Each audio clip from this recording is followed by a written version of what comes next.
வணக்கம். டிஎன்பிஎஸ்சிக்கு previous year group 1ல் கேட்கப்பட்ட இயற்பியல் கொஸ்டின்ஸ் பார்க்கலாம்.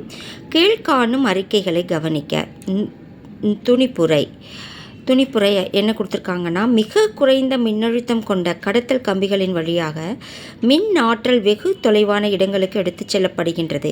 காரணம், அப்படி எடுத்துச் சென்றால்தான் தனித்தனி வீடுகளுக்கு ஆற்றலை கொடுக்க முடியும். ஸோ இதன் மூலம் விடையை தேர்ந்தெடுக்க சொல்லியிருக்காங்க. ஆன்சர் ஏயும் ஆரும் தவறானவை, ரெண்டுமே தவறான கூற்றுகள். அடுத்து, பின் வருவனவற்றுள் எது சரியாக இணைக்கப்படவில்லை அப்படின்னு கேட்குறாங்க. சரியாக இணைக்கப்படாதது ஆன்சர்ஸ், மற்ற எல்லாமே சரியான இணைப்பு.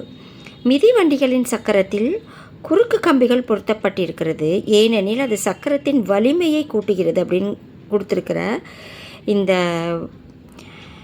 இணை தவறானது. இதுதான் கரெக்டான ஆன்சர்ஸ், மற்ற எல்லாமே கரெக்டான இணை தான். ஒரு மரக்கட்டையை செங்குத்தாக உயர்த்துவதை விட ஒரு சாய்தளத்தின் வழியாக இழுப்பது சுலபம், ஏனெனில் எடையின் ஒரு பகுதியைத்தான் தூக்க வேண்டும்.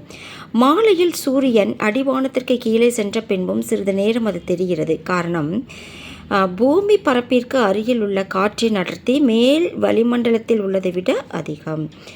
ஒரு மின் ஏணியில், அதாவது ஒரு தூக்குதலில் மனிதனின் எடை அதிகம்.